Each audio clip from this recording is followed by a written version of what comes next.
Growing up, I didn't ever really particularly give a shit about Christopher Columbus.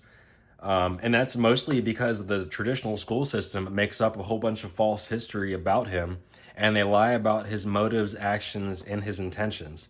So we're not actually taught what happened. So in this video, I'm going to read a transcript from a recent video that was put out by Raymond Ibrahim, who is by far the renowned expert on this topic and has done the most work to actually dig into the roots and the true history of Christopher Columbus, as well as the Western canon and many of the other people who have been bastardized by the cultural Marxists who have crawled their way through our institutions in the last 70 years, attempting to strip us of our culture and destroy our history and make us all hate ourselves.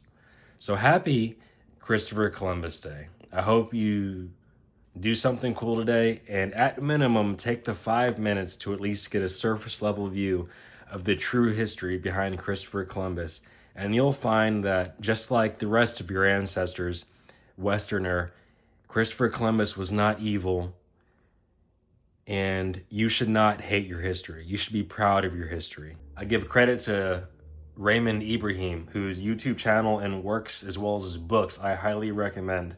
Nobody has done a better job at diving into the true history behind a lot of topics such as this. But I'm going to read this excerpt from one of his recent videos. The fake history we were all taught in school claims Columbus and other Europeans sailed west for spices or to prove the world was round. The reality is that they all did so first and foremost to circumnavigate the world and fight the Muslims. When Columbus was born, the then more than 800-year war with Islam, or rather defense against jihad, was at an all-time high. In 1453, when Columbus was 2 years old, the Turks finally sacked Constantinople, an atrocity-laden event that rocked Christendom to its core.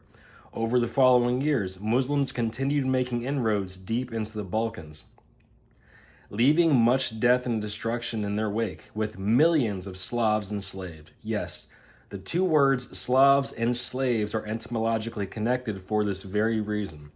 In 1480, when Columbus was 29 years old, the Turks even managed to invade his native Italy. In the city of Tronto, they ritually beheaded 800 Italians and sawed the local archbishop in half for refusing to recant Christianity and embrace Islam. Their skulls are still housed, invisible to see, at the cathedral of Otranto. It was in this backdrop that Spain's monarchs, Ferdinand and Isabella themselves, avowed crusaders, especially the Queen, who concluded the centuries-long Reconquista of Spain by liberating Granada from Islam in 1492. They then took Christopher Columbus into their service. They funded his ambitious voyage in an effort to launch, in the words of historian Louis Bertrand, quote, a final indefinite crusade against Islam by way of the Indies, which culminated, of course, in the accidental founding of the New World. Many Europeans were convinced that if they could only reach the peoples east of Islam, who, if not Christian, were at least not yet infected by the Mohammedan plague, to quote Nicholas V, who was Pope during Christopher Columbus's youth. Together, the Christians and the new peoples could crush Islam. The plan was centuries old and connected to the legend of Prester John, a supposedly great Christian monarch reigning in the East, who one day would march westward and avenge all of Christendom by destroying Islam. All this comes out in Columbus's own letters, his writings.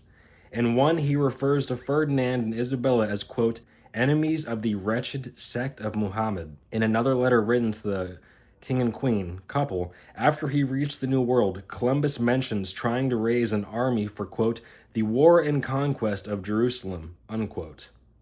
That this voyage is centered on liberating Jerusalem from Islam, and further evident in the title of the 2011 book, Columbus and the Quest for Jerusalem, nor were Spain and Columbus the first to implement the strategy.